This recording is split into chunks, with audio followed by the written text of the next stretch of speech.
70% de la población tiene baja autoestima. La ansiedad se ha convertido en una epidemia silenciosa.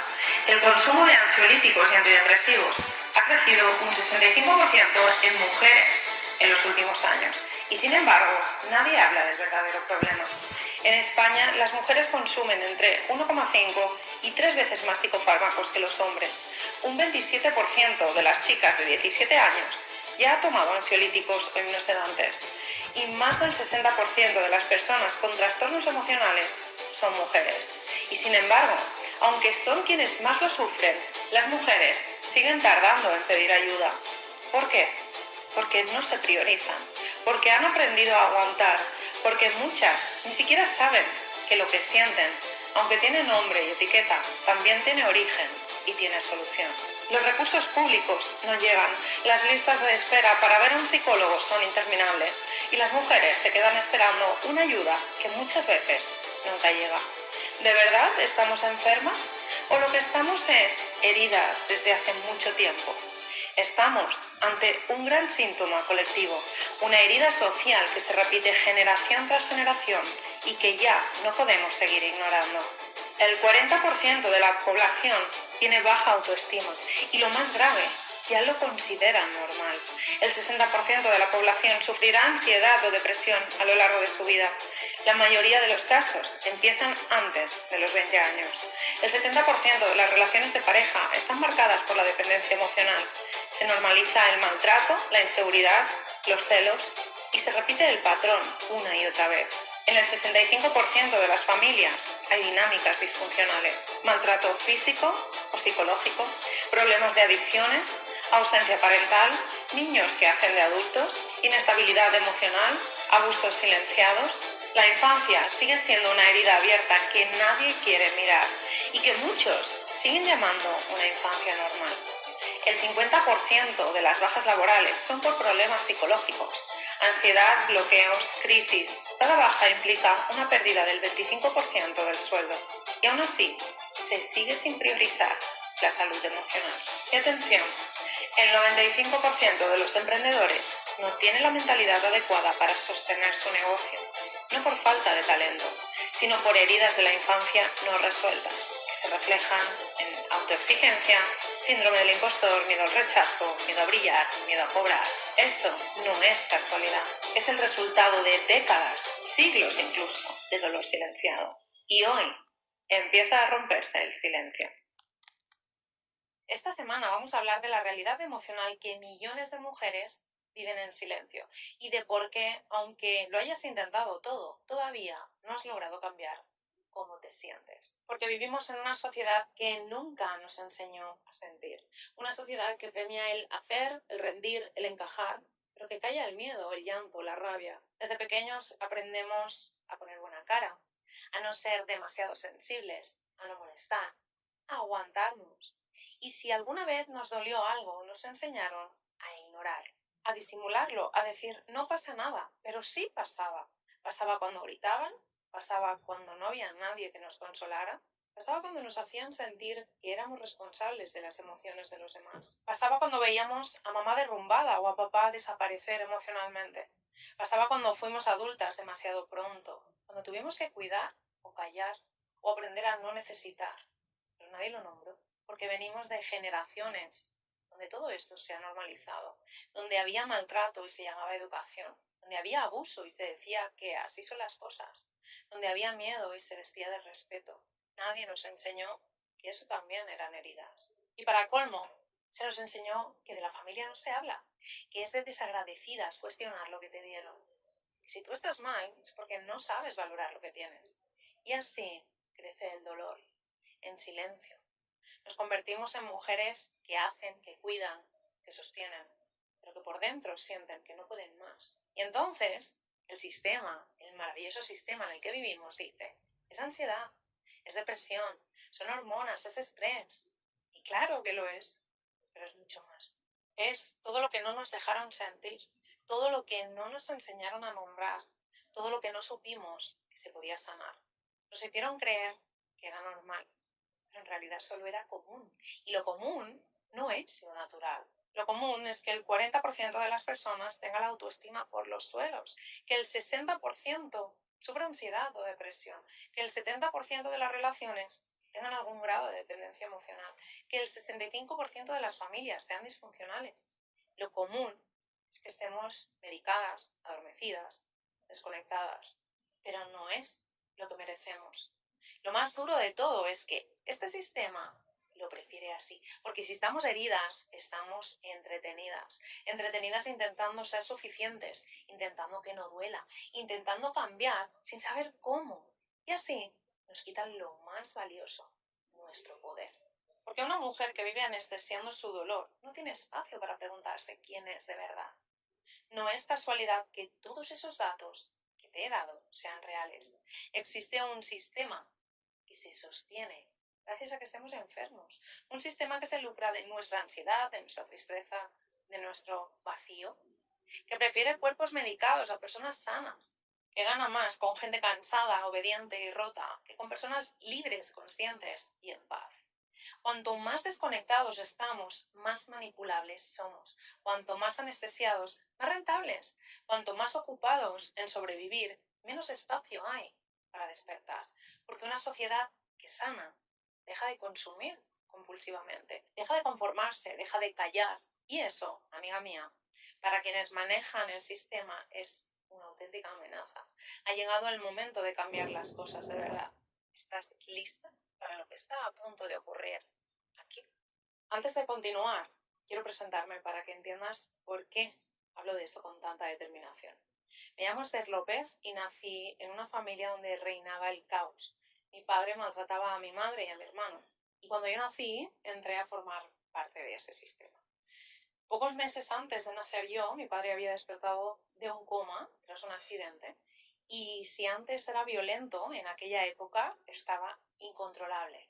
Ese fue mi hogar, donde yo nací, donde yo me crié. Esa fue mi escuela, donde aprendí todo de las relaciones, del amor, de los límites, del respeto, que puedes imaginar. Yo era una niña y como todos los niños del mundo, solo buscaba el amor y la aceptación de mis padres. Unos momentos sentía que mi padre me quería, que me inspiraba. Y de repente todo cambiaba, sin explicación alguna, sin entender qué es lo que estaba pasando, y se volvía violento, impredecible. De ahí aprendí a estar en alerta permanente, a reaccionar rápido en cualquier situación para buscar la mejor salida. Aprendí a controlar todo lo que ocurría a mi alrededor para sentir que de alguna forma podía mantenerme a salvo. Aprendí a hacerme responsable del estado emocional de mis padres. De mi madre, porque me sentía responsable de su sufrimiento. Y de mi padre, porque si me encargaba de que todo estuviese a su gusto, nos evitaríamos problemas. ¿O no? Así fue como aprendí a tragarme lo que sentía.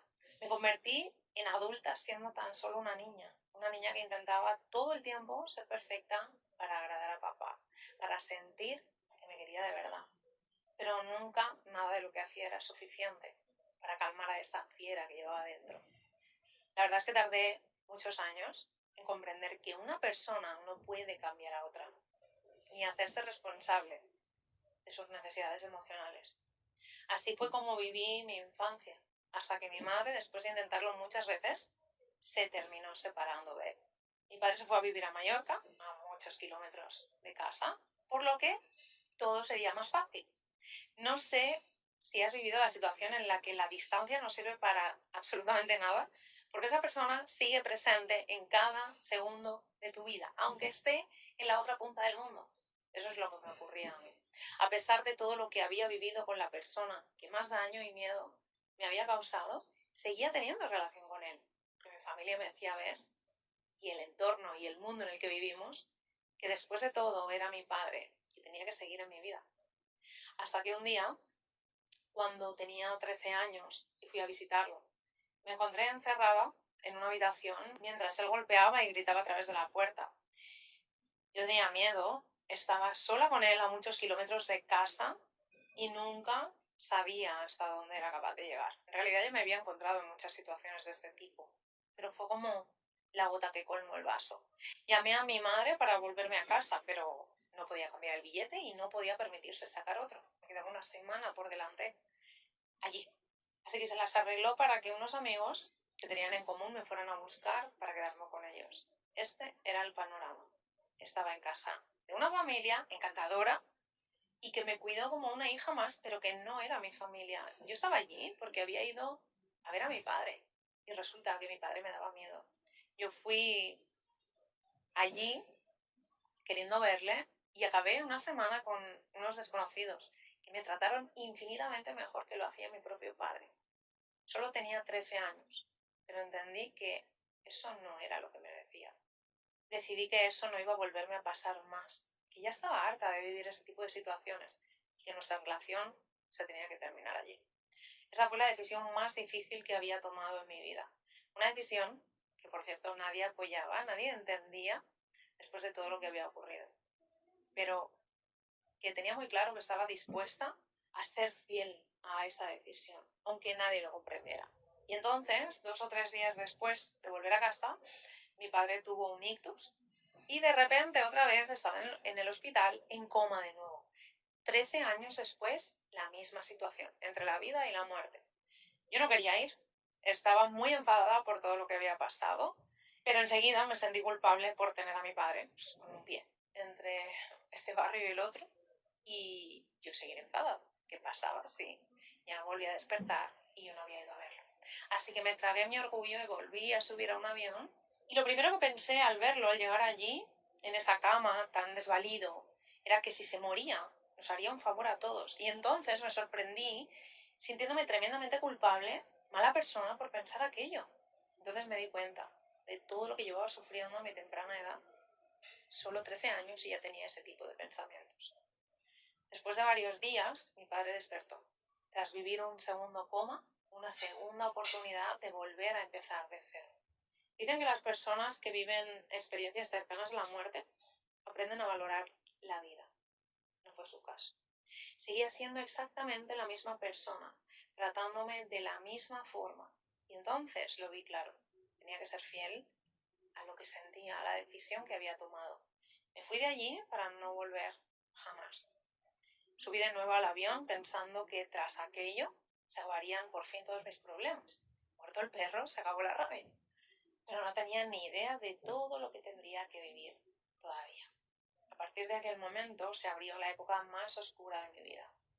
Todo lo que había vivido en el pasado y que jamás había hablado con nadie, por aquello de que tenemos que lavar los trapos sucios en casa, ya sabes, lo que nos cuentan, que de la familia no se habla. De repente explotó en mi interior. Ese papel de niña buena, con el que había estado representando toda mi vida, se cayó. Y de repente apareció la rebelde, la que no le importa nada, solo pensaba en salir, beber, fumar, en sexo, en encontrar formas de evadirme de mi realidad. Y a la vez, sin darme cuenta, de torturarme y de hacerme daño. Había aprendido del mejor y ya no necesitaba tenerlo en mi vida para que me maltratara. Me bastaba yo solita. Así fue mi vida durante 2 años. Recuerda que todo esto empezó con 13 años. Hasta que conocí a una persona con 15 años, muy joven, con la que empecé a sentir que me podían tratar bien.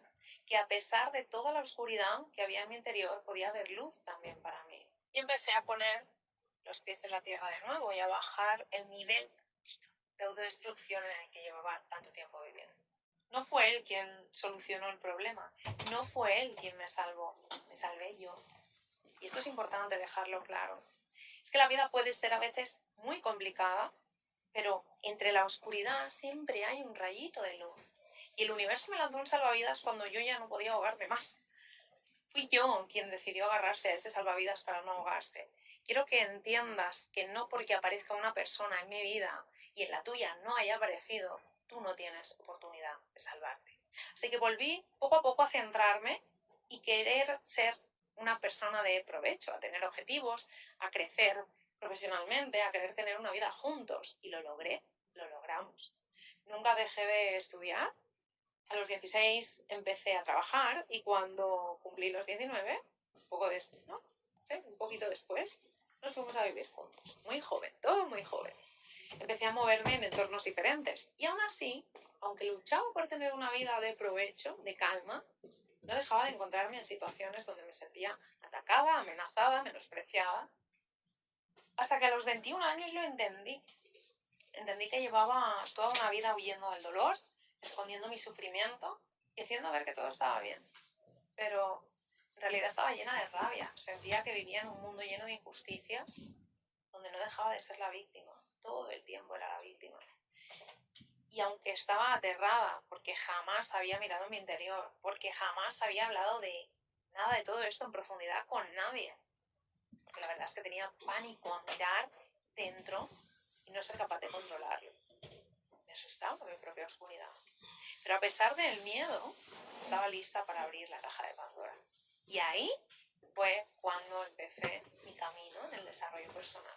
Es muy difícil llegar al punto en que ya no quieres seguir sosteniendo una bomba que sientes que en cualquier momento puede explotar. Porque da el mismo miedo llevarla dentro que dejarla salir. Es como si caminaras sobre una cuerda a 20 metros del suelo y en cualquier momento sientes que puedes dar un paso y adiós todo.